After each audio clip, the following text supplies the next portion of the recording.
HILT పాలసీపై నేడు అసెంబ్లీలో చర్చ.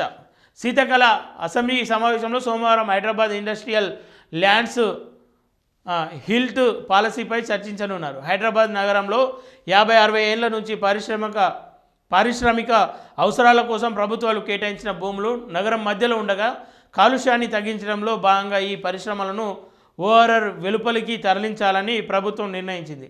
అదే సమయంలో ఈ పారిశ్రామిక వాడలో నిరుపయోగంగా ఉన్న భూములను బహుళ ప్రయోజన ప్రాజెక్టులుగా అభివృద్ధి చేయాలనే లక్ష్యంతో ప్రభుత్వం హిల్ట్ పాలసీ తీసుకొచ్చింది.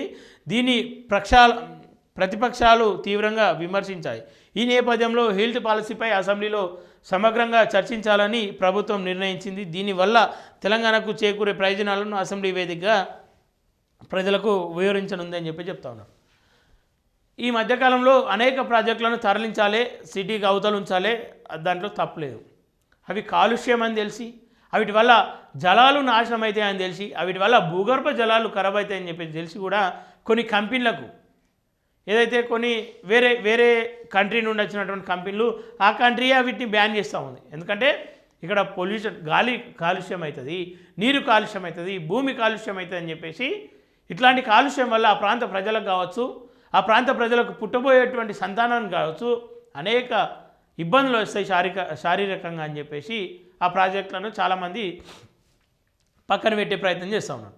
మరి ఎందుకని చెప్పేసి ఎవరి ప్రయోజనాల కోసం అని చెప్పేసి తెలంగాణలో మాత్రమే అన్ని దేశాలు అన్ని రాష్ట్రాలు రిజెక్ట్ చేసిన ప్రాజెక్టులు తెలంగాణలో మాత్రమే ఎందుకు పెడతా ఉన్నారు? దీనివల్ల ప్రజలకు ఎలాంటి ఉపయోగం? సో వాస్తవాలు ప్రజలకు తెలిసినప్పటికీ కూడా ప్రజల పోరాటాలు ఇంకా కూడా ఏమంటారు, ఈ ప్రాంతంలో మన హైదరాబాద్కి ఆనుకొని ఉన్నటువంటి పటంచెరు ప్రాంతంలో ఇంకా కూడా పోరాటాలు చేస్తూ ఉన్నారు. నీరు కాలుష్యం అవుతూ ఉంది, మాకు గాలి కాలుష్యం అవుతూ ఉంది, శ్వాస పీల్చుకోవడానికి ఇబ్బందిగా ఉంది, మా గ్రామాలను తరలించే ప్రయత్నం చేస్తూ ఉన్నారు, మా గ్రామాలకు ముప్పు కలిగిస్తూ ఉన్నారు. బతకనీకి వచ్చినామని చెప్పినటువంటి కంపెనీలు ఇవాళ మా బతుకు లేకుండా చేస్తూ ఉన్నాయని చెప్పేసి బాధపడుతూ ఉన్నారు. వాళ్ళకు భరోసానివ్వాల్సిన ప్రభుత్వం కళ్ళు మూసుకొని చెవులు మూసుకొని అక్కడ ఏం వినిపిస్తలేదు, వాళ్ళు ఏం అరుస్తలేరు, అక్కడ ఏం కనిపిస్తలేదు, అక్కడ ఏం లేదని చెప్పేసి మౌనం పాటిస్తూ ఉన్నారు. గత ప్రభుత్వం కావచ్చు, ప్రస్తుత ప్రభుత్వం కావచ్చు, ఏ ప్రభుత్వమైనా ఒకటే. ప్రజల విషయానికి వచ్చినప్పుడు కంపెనీల జోలికి వెళ్లకుండా ప్రజలనే పక్కదోవ పట్టించే ప్రయత్నాలు చేస్తూ ఉన్నారు. ఎందుకంటే కంపెనీల నుండి వచ్చేటువంటి దాన కోసం, కంపెనీల నుండి వచ్చేటువంటి కొన్ని అవసరాల కోసం పక్కదోవ పట్టిస్తూ ఉన్నారు, పక్కదోవ పట్టిస్తూ ఉన్నారు. సో దయచేసి ఆ దిశగా మాత్రం ఖచ్చితంగా మీరు ఆలోచించాలి. ప్రజల అభిప్రాయాలను కూడా మీరు కొంత సేకరించి చేస్తే ప్రజాప్రభుత్వం అని చెప్పి అనుకుంటూ ఉంటారు. సో దయచేసి ఆ దిశగా ఆలోచించాలి ప్రభుత్వం. విమానాల్లో పవర్ బ్యాంక్ వాడద్దు, భద్రతా దృష్ట్యా డీజీసీఏ కఠిన నిబంధనలు, లగేజ్లో తీసుకెళ్లేందుకు మాత్రం అనుమతి అని చెప్పి చెప్తా ఉన్నారు. ఓకే, ఎందుకంటే కొన్ని పేలుడు పదార్థాలు పేలే అవకాశాలు ఉంటాయి కాబట్టి అది.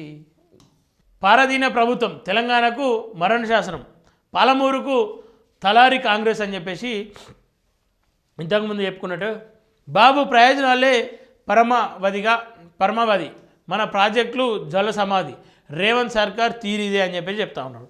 శ్రీశైలం దారదత్తం చేసేందుకే కుట్ర, అందుకే జులార్లపై రూటా అని చెప్పేసి కమిషన్ల దాహంతో కాంగ్రెస్ ద్రోహం, పీపీటీలో ఎండగట్టిన హరీష్ రావు అని చెప్పి చెప్తా ఉన్నారు.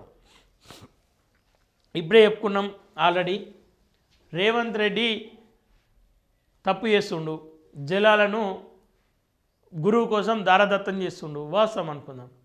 కానీ అసెంబ్లీకి రాకుండా మీరు ఎన్ని చెప్పినా ఏదో ప్రజలను నమ్మించే ప్రయత్నం లేదంటే రాజకీయం చేసే ప్రయత్నం తప్ప వాస్తవాలు అనుకోరు.